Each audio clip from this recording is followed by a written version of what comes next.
Hi, I'm Zell Rowland at the 2013 ICASS show in Las Vegas. Let me give you a few top water tips that I use always when I'm fishing. The number one rule in my book is usually the warmer the water, the faster I fish a bait. So in June, July, August, September, when it's those real hot months, I seem to have a tendency to move a bait a lot faster. As the weather cools down, or early in the spring when the water's cool, say the water temperature is 56 to 64 degrees, I like to move a bait a lot slower. Plus, my bait selection is going to be a little different. Depending on if I'm fishing a target like a bush or a log, depends on the fishing lure that I'm going to throw. For example, if I'm going to fish in the early springtime, a stump or a log or a lay-down tree, my choice of baits might be something like a Smithwick Devil's Horse with props on it.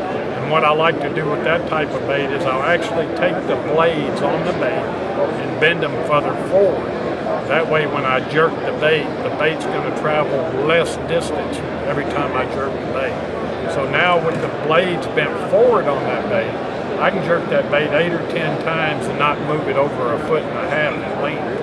As the water warms up, I start bending the blades a little further backwards, moving the bait further from the structure, the target that I'm throwing it at, creating a lot more strikes for me when I'm fishing. And the number one key that I always like to improvise when you're fishing topwater baits is, number one, the lighter the line you use, the more action the baits have. I don't care what topwater bait it is that you're throwing.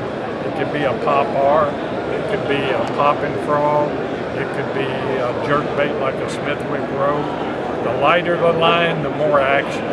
The heavier the line, the less action you're going to receive out of the bait, but the easier the bait is to fish. So get used to having light line on one rod, medium-sized line on a second rod, and heavy line on a third rod. And this will help you catch more fish every time you go fishing.